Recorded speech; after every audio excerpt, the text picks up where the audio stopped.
Welcome back everyone for Retro Scams where, as you can see, we're going to be going over the NES console.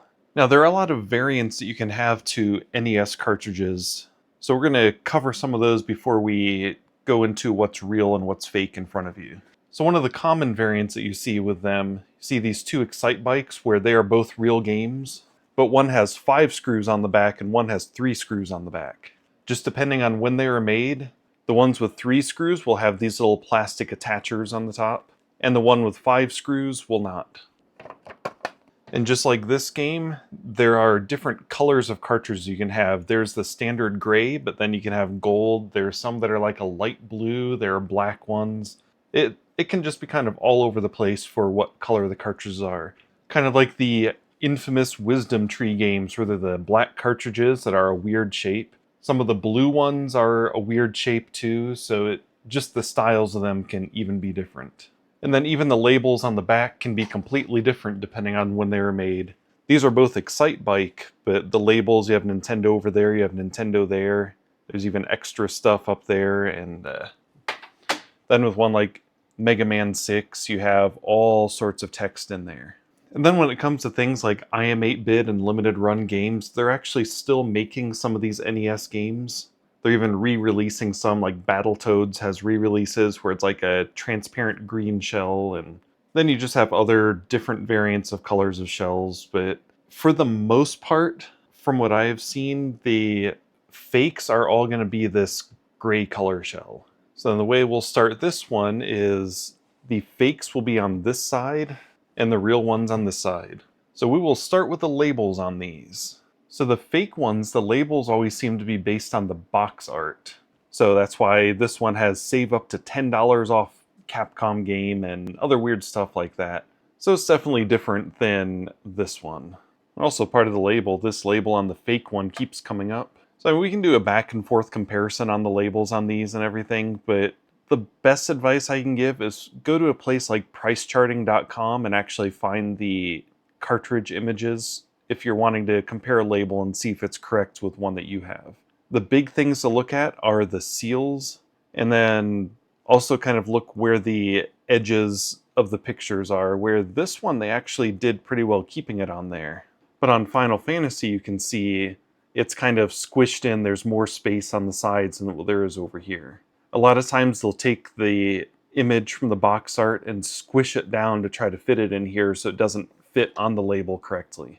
Then once again, the fake one has something from the actual front box art saying that there's an instruction manual that's included.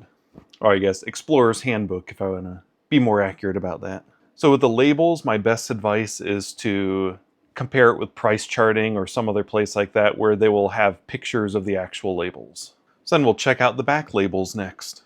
Now the back labels on Nintendo cartridges can vary in colors and what they say and everything, so it's not an instant giveaway, but one thing that you need to look for on them is that famous little number stamp that's on there. If you have that, then you know at least that it's a real label and a real shell, which this one has that too on there. And then neither of the fake ones have that. Plus these fake ones are extremely glossy. And then just comparison, even the 5-screw Excite Bike has that little number on that label. We won't talk about Bible Adventure though because, yeah, these are just a unique case with everything.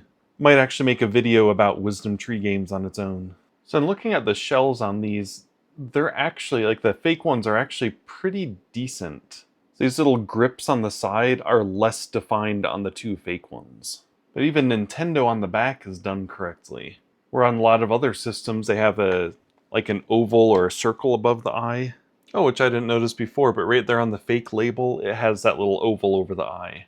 But in the plastic, it's actually correct. So it's like they were able to get the actual plastic molds correct for these old NES games now. But just because it'll be easier with these popped open to go over the next part of the shell, we'll go ahead and pop these open. So the real and fake ones here have the game bits on them. A little tough to see in there, but there are real games that have flathead screws in them. So just because it has a game bit or a flathead screw doesn't mean that it's real or fake in these ones. So you kind of notice a big difference when those are popped apart with the fake board there. Not just that it says 2021 on it, but it's not a green board. So one of the ways of telling real and fake on some of the other shells for other consoles is on the back of the shell there's B with a number after it. And then on the front there's F with a number after it. But these fake ones are having the B with a number and F with a number. So once again, a video like this might be more of a two-edged sword here. But instead of that, I'm hoping we're actually able to help people to buy what they're wanting instead of buying something fake. Unless someone's wanting to buy one of these fake games, then this will be a way to tell that you're not getting something real when you want the fake one. But on to the most important part of telling if these are real or not. First part, on the front of the shell you have NES FF. Then if you look at the chips on the board, there's NES FF. You also have up there by the battery, it has the date and Nintendo directly on the board. And then some of the older fakes will probably have stuff that comes through, but for the most part the newer fakes are going to be flat on the back, but this has a whole bunch of things that come through the board. So when you're looking at this board, of course it doesn't say Nintendo on it. The battery is not the same type that goes on the NES boards, which that could be changed, so I mean that's not as big of a determining thing, but also the NES boards were not black like this. Fake one says NES 240 on it. Then when you look at the back of it, nothing actually goes through. So it's just flat back here. Then if we move on to looking at Mega Man 2, on this label you have to look at the top at NES XR. Then if you look on the board there, you see NES XR on that chip. Now this one doesn't have a battery, but you can see it has a nice capacitor. It has, by the capacitor, it has a year with Nintendo. Then on the back side, there's a whole bunch of stuff that goes through the board. Then for the fake one, we have another NES 240 chip here, which this one doesn't have a battery on it. It's just kind of cool looking. The technology behind these fake ones is actually pretty cool. Then on the back, it's just kind of flat and boring.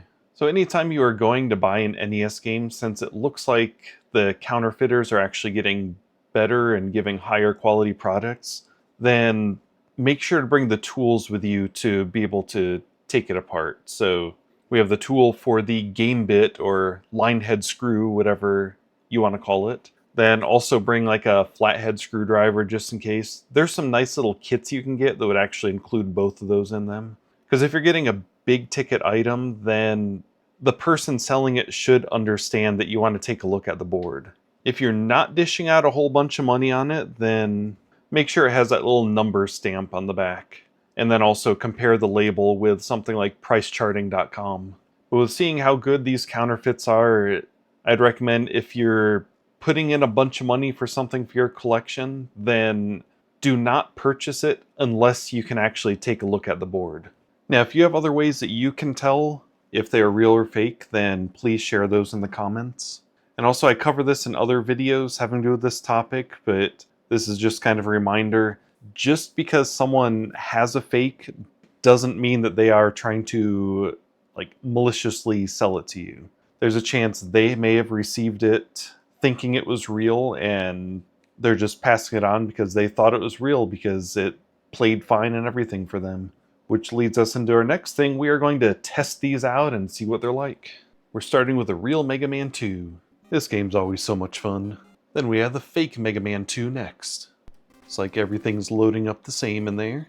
There we go. As far as the system is concerned, Mega Man 2 is Mega Man 2. And then the fake Final Fantasy. Let me clean that really fast. Okay, we'll try that again. Hey, that looks better. It's actually real words and stuff. There we go. We have our little guy there. So once again, as far as the console is concerned, this is the exact same game. So I hope this was helpful for you, and I hope it's able to help you prevent from buying something you're not wanting to buy. If you're wanting to buy one of these, they do work in the system just fine, and they seem way better quality than Game Boy ones do. So if you have any questions or anything, then please let me know in the comments. If you haven't yet, please subscribe and give a thumbs up and all that kind of fun stuff. And I want to thank you for watching. Have a nice day.